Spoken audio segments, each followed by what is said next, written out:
I was talking to my homie last week and he's super big into snowboarding, and I was trying to get him to, maybe hop on the skateboarding side since summer's right around the corner, catch a little sesh with us. But his response that he gave me prompted me to make this video. He said, I'd be down to get into skateboarding, but I don't have the money to afford it. And honestly, it makes sense with the amount of boards that you go through, the amount of shoes that you go through, laces, wheels, trucks, etc. It's a lot more expensive than it would be if you were snowboarding. You bought one deck, boots, straps, and that's it. But let me tell you, man, there are a ton of ways to save money. And a lot of these are common sense, but some of these are kind of out of the box things that you could do to save a fortune when you're skating. So starting off this list, I gotta go with the classic shoe glue / duct tape. We'll get into the duct tape in 1 second. A lot of skaters, when they first start out, they don't have the luxury of Adidas sending them boxes every single month of just thousands of shoes in their closet to choose from.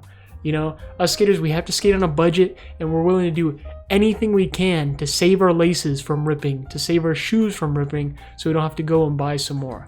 Now, if you know anything about skating, you probably have heard of shoe glue before. And if you haven't heard of shoe glue before, it's a lifesaver for us skaters. It's basically a type of rubber cement that you can put on your shoes to keep them from ripping as you're flicking. This is especially good for beginners that just are practicing ollies and kickflips over and over and over. Because when you have regular shoes with laces or canvas shoes, by the way, if you don't know, canvas shoes are the worst type of shoes you can get. This kind of goes into number 2. Always get suede shoes.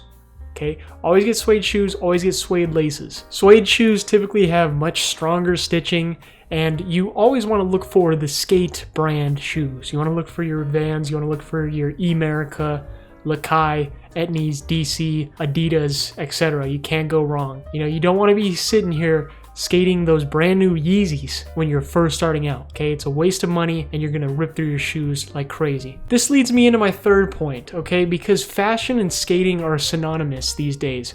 And so you see all these Instagram skaters skating, SB Dunks, they're skating Jordans, they're skating all these expensive shoes because it looks cool. But you always, especially when you're first starting off, buy knockoffs. Always buy knockoffs.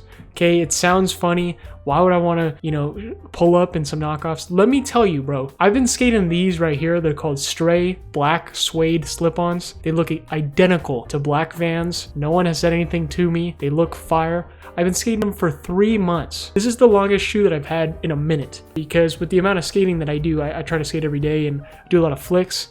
I usually go through shoes like that. So I would highly recommend these Stray slip-ons right here. All right, tip number 4. I hope I'm on the right number. I feel like I've said a little bit more than 4 tips. Tip number 4, when you're looking for skate shoes, skate pants, skate shirts, because like I said, fashion and skating are synonymous these days, go on Depop. Do not for a second step foot in Tilly's. Don't do it. Under no circumstances should you be paying $60 for one pair of pants. I could go on Depop, I could go to Goodwill, I could go to any thrift store and buy 6 pairs of pants for $60, okay? Especially when you're skating. Don't ever pay for anything. Just keep this as a rule of thumb. Don't pay for anything above $50 when you're skating, okay? You should be good there. When you're looking for shoes, look for 40 and less. I'm telling you, man, these people are spending so much money on hoodies, jeans, blah blah blah.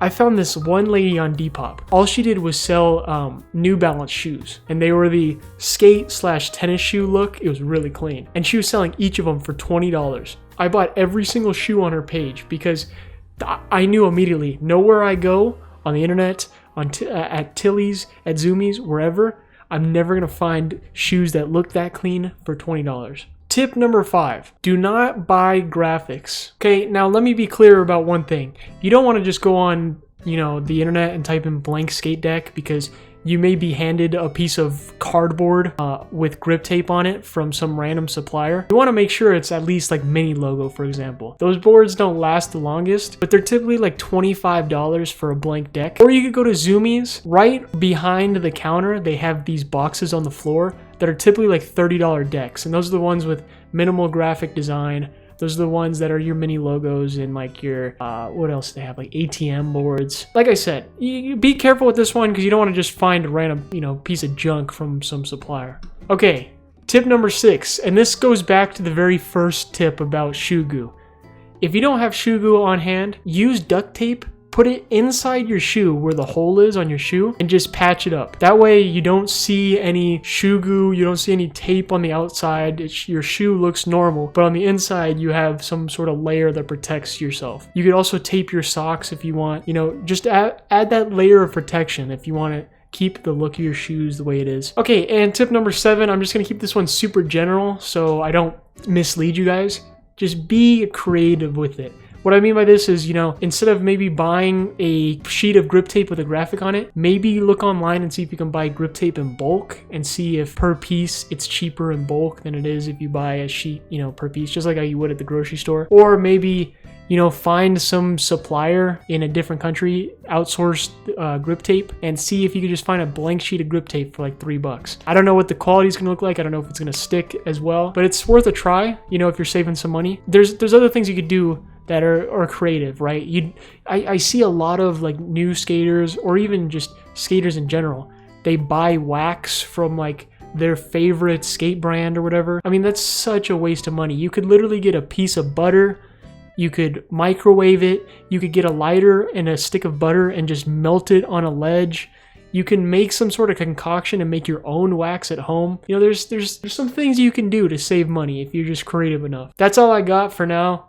I'll make a part 2 if you guys want it, but thanks and see you again.